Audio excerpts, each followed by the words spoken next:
Yeah. You know, Liz raises an interesting point about Mahmoud Ahmadinejad and who's really running Iran, and it's very fluid now since this revolution of sorts started mid-year last year. Some say the mullahs are still in charge. Some say that the Revolutionary Guard is now running it. It's more of a military dictatorship than a theocracy. We don't know that. That's window dressing. But I will say this about Ahmadinejad, regardless of where his power is on the Iranian spectrum, that he has a tendency to blurt out what a lot of other dictators and thugs and terrorists are thinking about Obama, which is that he is a pure rank amateur and completely diluting American power. It's almost, Scott, as if the president is embarrassed about American power, that he thinks it's the problem and not the solution. Well, I'm listening to Monica that you praise Ahmadinejad and think that he has common sense. I don't. Didn't praise him. Oh, you said you agree. I don't. Just because he says bad things things. about Obama, then he's like, no, I think it's ridiculous. Ahmadinejad says ridiculous things all the time. You know what it is, Liz? Very interesting.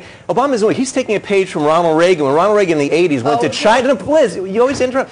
He took a page from the way to get along with your enemies, because I saw on the other day on Fox, well, he's not using the word terrorism. You know, he went to Cairo. That was a great speech. Like Ronald Reagan in Shanghai, he didn't talk about communism and democracy. He talked about trade and getting along. And Obama is trying to get along. And the view of America in the Muslim world is much, much, much better than it was in the 8 years of the Bush administration. That's a fact. And that's good. And that's good for our safety. You think it's good for our safety? Yes. Chris, is this good for our safety? What? You think it's all just bombing? If there's a better view of America in the Muslim world, in the whole world, in the end, that's better for us. It's not the only answer it is. The issue is not whether there's a better...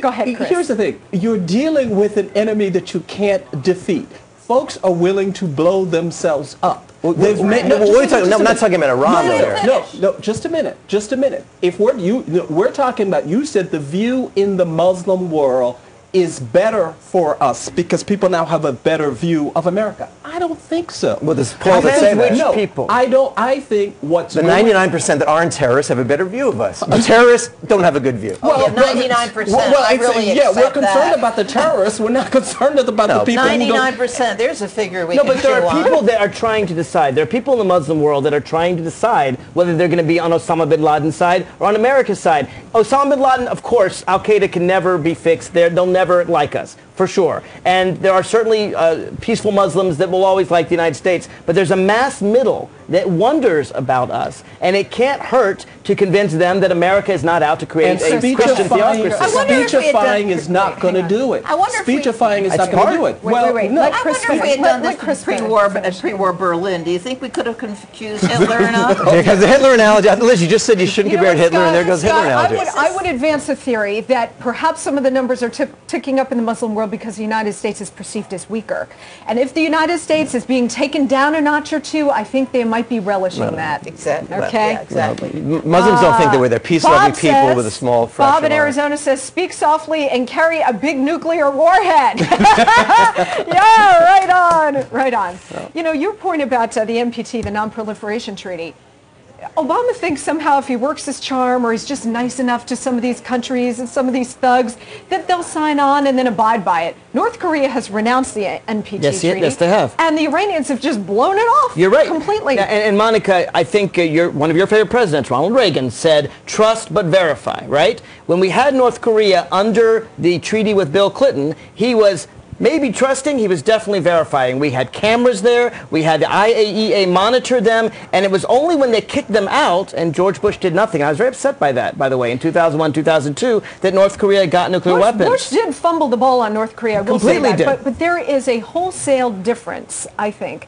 between the Cold War model of deterrence, where you knew that the Russians were committed to communism, but they were corrupt, and we weren't going to have, there was a lot of worry about First Reich and MAD and all of this, but the bottom line was the Russians weren't crazy. They wanted to survive, and they wanted their system to survive. You're dealing with a fundamentally different type of regime in Iran in particular. Well, you and I agree that Iran should not be allowed to get nuclear weapons. And we agree on that. The question is not, or containment is not going to work. And I support heavy sanctions on them, and frankly, if the UN won't get involved, we need to do them ourselves with our European allies, and I have been critical, and I may disagree with you on this one, I've been critical of Obama for not pressing ahead with sanctions even when the United Nations is not involved. I want to be very tough on Unilateral. Iran. But he talked about it yesterday. He talked about sanctions. Let me be devil's advocate for just a minute. Does anybody here give me a good argument as to why a sovereign nation can't have its own nuclear weapons? Well, that's Are you talking about Are you Iran? kidding me? Iran? In the context of Iran? Do you think every sovereign nation should be able to have nuclear weapons? I didn't say that. I said I would be interested in hearing... I'll give you my arguments. Very simple. Let me restate what I said, because you've just unstated it. All right. I would like... There is a body of thought in this country, and you couldn't characterize it right or left. They say, look, these are sovereign nations. Right. You can't tell them what to do. We're not at war with them. Why? What business do we have? And legally also could we do it? I believe there's a major difference between democracies and dictatorships. I think that democracies, and in fact that's what is why I like Obama's policy, democracies are very unlikely to do a first use of nuclear weapon. Sure. And then in anything, Obama is simply stating what is, I think, the case with the United States and England and France, and for that matter, South Africa, India, and Israel. And Pakistan, to the extent it remains a democracy. Well, Russia and China certainly were not democracies.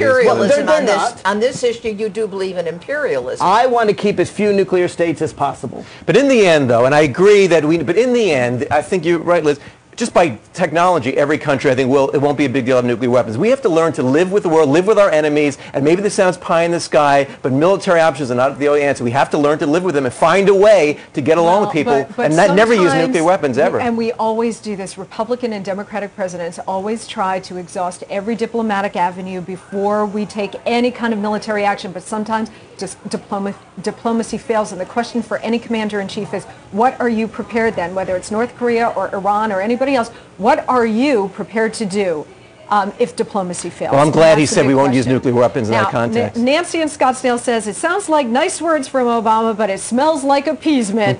Appeasement is a short-term solution with long-term problems. Okay, guys, we only have 3 minutes, and like I love to do once a week, I love to open the floor and give you each just about 30, 45 seconds just to rant on whatever you would like. And Chris, since I could argue you were very a model of patience, a model of patience on today's show. I will start with you. Well, there's a fascinating conversation going on to me about the use of drones and whether the use of drones violate international law. I don't think the use of drones violate international law at all. I know there is a Notre Dame professor who vehemently disagrees with me on this topic, but I think in light of the fact that we are engaged in an ongoing war with enemy combatants, it's self-defense. And that's my view on that. I also want to say, this is what I talked about last night in O'Reilly. I also want to give my radio show a big plug this weekend because Chris Metzler will be a guest with me on the program. Scott, final words on anything. Getting back to what we talked about earlier, as a comedian, it's my job to try to bring people together, almost like diplomats. And I want to just reinforce what I said earlier. This country is based on dissent. I respect people offer their informed point of view. And if I wouldn't want somebody, I don't think we should tar people with a broad brush. But let's keep it civil, let's keep it respectful. And I want to tell our Strategy Room viewers, our government is the same America. This is not government take over the life. It's the same America. What is radical is when state governors spend all this time trying to lawsuits against law and people speak about overturning our government and arming themselves and militias. That to me is un-American, scary. Our country, our president is a pragmatic, moderate, and I think we can freely and should freely disagree whenever we want, but let's do it civilly. This is known as the First Amendment exercise right here. Yeah, where that's right. Scott says that he's a moderate president. Any jokes for us? You are a comedian. Oh, I have so many. One thing people always say, since we just had Passover. You just said, here's one that should bring us one little quick thing that we just celebrate Passover. But Passover, one thing I think we could all agree, President Obama had a first Passover Seder in the White House last year. Some Republicans, they said they had no media coverage. What's Obama hiding? And Obama was great. He said, the matzah. So, the afikomen, that's true. Okay. Liz, final thoughts on anything? I feel this kumbaya moment I'm sorry to coming do this to you, but quickly. I'm sorry. Quickly. I said I feel this kumbaya movement coming on. I just want to talk to Chris's point. I agree entirely. God forbid that any military decision should be left to an academic. And the drones are the greatest thing that's ever happened. There's no such thing as a POW in this war. And having lived through Vietnam and seen what that did to us and what that did to those men, this is one of the greatest things that's ever happened. I agree, and I commend Obama for using it. Go ahead quickly. West Virginia miners, I think this shows that corporations do not have workers' best interests at heart, that we need government regulation. And as far as I'm concerned, Massey Energy Corporation, the director, should go to jail. This is murder. And on that note, thank you so much for joining us. I know, so much for bringing us together. Anyway, we tried. Thank you for joining us so much. I'm Monica Crowley. Stay tuned because the Health Hour with Dr. Sanara is coming up next. Don't go anywhere.